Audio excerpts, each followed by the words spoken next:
Liam, 11 days ago we sat here reflecting on the departure of Liam Manning, and we're here today to talk about the arrival of Mark Jackson as the club's new head coach. Can you talk us through the last week and a half from your perspective? Yeah, look, first and foremost, delighted to have Mark with us. I believe for a number of reasons this is an incredibly exciting appointment, and what really excites me is the way Mark's attacked it. From the moment we met him, from the first time I spoke to him, there was an obvious understanding of our position, but a real determination that he was the person to come in and help us improve. And then the vision he's got beyond that, I think, is incredibly exciting. And the more that everybody learns about that, I think that will become really clear. The 11 days, look, the process is tough. I'm really thankful for Dean Lewington initially, and then Bradley Johnson, and also Dave Martin. I understand that there was a bit of change involved in that, but we have to look at the reality is the main game in there, the league game, we won. So overall, I think we're in a positive place now to attack what is an important game on Boxing Day, and then there's important games after that. There's also a January transfer window where Mark can really hit the ground running. So he's been in this morning, he's met all the staff, met all the players, had a very intense morning, but he's taken it all in his stride, and just really excited to work alongside him now and see the potential that we've got with him at the helm. I'm not expecting you to go into too much detail in terms of who you spoke to, what you did in the last 11 days, but can you just give fans a bit of an insight into how the process works? From the moment you decide that Liam Manning is no longer the head coach, how do you go about recruiting and then identifying, and then obviously bringing in someone like Mark Jackson? Yeah, I think it's a really important point to know is that we were all in with Liam. Do you know what I mean? And just as Mark will want us to be all in with him. So there is a marked difference between having a plan, a succession plan of who you might go for if anything changes at any one point, versus running a process behind a head coach's back, which we would never operate in that way. And I personally would never see that to be right. So I understand everybody wants us to move quicker. We've done this in actually a shorter space of time than last time. Things take time. You've got to really explain the position of where we are, and then if you're going to run a process properly, then there's obviously several meetings that have to take place. So I'm actually quite proud with the way it's been done, and obviously now excited for Mark to be here. But I had a clear idea of the profile of this person, and from the moment that we made the decision, and there was in order really was leadership, experience, and that could be as a player, it could be as a youth coach, and also I wanted an element of experience of this situation that we are in, and then the thing that we will never change is the style and the principles that we have. So to hit those things was really crucial. There was a lot of candidates that hit points really strongly in some areas. Maybe somebody had really clear experience, maybe somebody had really good leadership skills, but actually Mark, I think he's covered all three. He is extremely aware and talks openly about his leadership style. He's given a lot of thought about that. He's obviously had success leading a group with the 23s, getting promoted from in the PL2. And then his experiences, so the breadth of experience working with somebody like Marcelo Bielsa, and then Jesse Marsh moving to the first team, and actually going through a Premier League, the latter parts of a Premier League campaign where they're at the pinnacle of the game trying to stay in the Premier League. I've been in that situation previously at Crystal Palace. I know the pressures, I know what each game looks like. So that experience for him is crucial for how he can then help us in this position. And then the challenge for him is he's got a very exciting style of play. He's got some really clear principles that align with us, but he knows he's not going to be able to achieve that in the. I'm not expecting to see a fluid version of it on Monday, but we will slowly start to see the steps towards that over the next few months, and it will be his job to really figure out what's the most sensible thing to address now, improve the team in the short term, get the results that we need to get out of this situation. But what then excites me is what we can achieve together from there. He's obviously a well-renowned coach, well-respected. You only have to see kind of the outpouring of messages on social media and a lot of the content that's coming out, giving his links to us in terms of what he's achieved and the part he's played at Leeds. How much were you aware of him before this process, and how much have you got to know him through speaking to people and doing your research and about him and what he can bring here?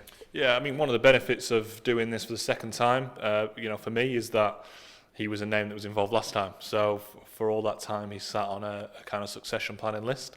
But then what you've got to go through is actually assess, right, well, our situation this time, those things, leadership, experience and style, potentially last time we're in a slightly different order. So it's just about checking whether those things still stack up. And for Mark, actually, his profile had been enhanced by moving to the first team and going through that Premier League experience that I just discussed. So, and look, there are loads of things we cover an objective view on his teams. We've got all the data from the 21s. So I'm able to then take that profile to the chairman, which is the most important conversation, and then that obviously gave him the confidence to offer him the job. He's coming in by himself at the moment. We spoke to him. I know he's working hard to bring people in alongside him, and I'm sure the club's going to support him on that. What is the process of that? Is it just having those conversations with those people in terms of bringing extra staff in to support him? Yeah, absolutely. We're still ongoing with that. I'm hoping for some news, very shortly. Again, credit to Mark. He's just come down. He's been driving on up and down the M1 at some crazy times in the last few days. But honestly, this shows you how committed he's going to be to this. He's spoken about being all in, about connecting with our community. These are really key things that put him ahead of everybody else. So definitely there's going to be some support staff coming. Again, credit to Louis, who's on the other end of the phone in his recovery, to Brad, who I've got to really thank these guys, because they have taken real responsibility and leadership in the interim, which has enabled Mark to come in and actually inherit a group that I think they're in a good place. I think you can look at, I think we've seen it in performances and in 45 minutes here, Charlton away, Portsmouth away, real periods of game where this team is capable of much more. And even our metrics, we're not profiling as a team that should get relegated. But what we have to improve on is the intangible things, the things that we can't measure with data, which we all talk about after games, is conviction. Really fighting to keep the ball out of our net, and somebody being brave enough to go and make an attacking difference. So, talking about players that can really make changes to momentum. And look, there's loads of learning in this, and there's points that I take on board that I have learned in the first part of the season. Now, I still believe in this group, and I want to be really clear to the players that I believe they're capable of getting us out of the situation.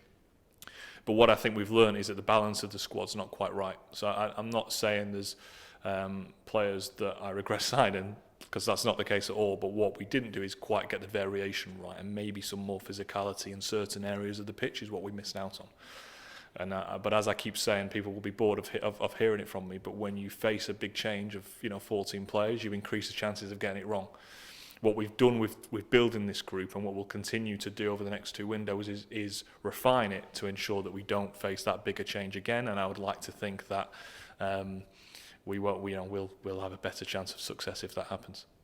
I suppose that's leading into the next question. One of the first conversations I'm sure you'll have with Mark once you get Boxing Day out of the way, probably even before, is January. Mm-hmm. Sitting down with him, working out who he wants to bring in, who you guys have looked at, and obviously while it is a tough month, you've alluded to that, especially given the position we're in, a real opportunity to maybe add something different to the group. Yeah, absolutely. That process has already kind of started in our preliminary discussions. In the interview process is, well, how do you view the group? How do you view the group, and what would you like to do to reinforce it? And I see alignment there between me and him.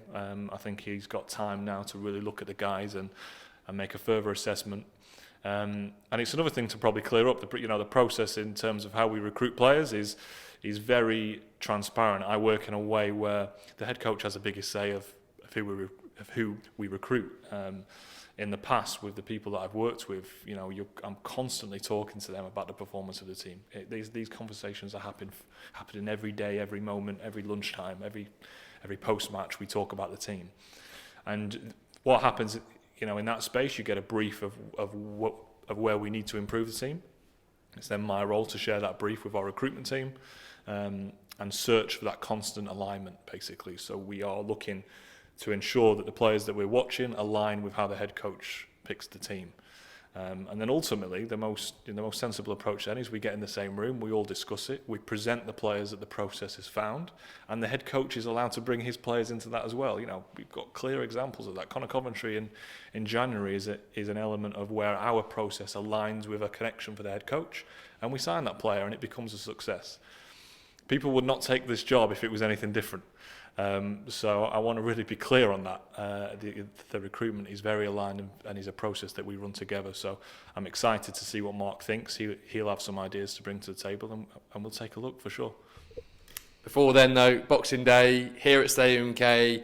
Obviously, Mark's first experience of a football match here at Stadium MK. His first opportunity for the fans to see him, and an opportunity for the club to build on a great performance at Portsmouth. And hey, wouldn't we feel fantastic going into the festive week if we get 2 wins under our belt? And you know, who knows what that could do for the group. Yeah, look, really looking forward to Boxing Day. Such an exciting time of year for football, isn't it?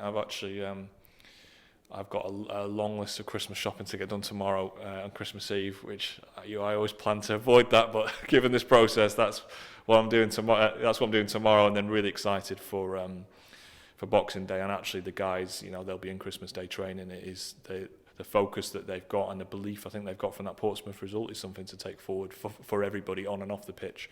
So look, it'll have a game with a lot of significance on it because of who we're playing, and obviously Mark's first game, but the prize is the same, it's 3 points, and then we play them again not too long after. So there's a good run of fixtures in January. There's also that little break period of after we get through the Christmas and New Year period, we'll be in the heart of the window to really try and affect the group.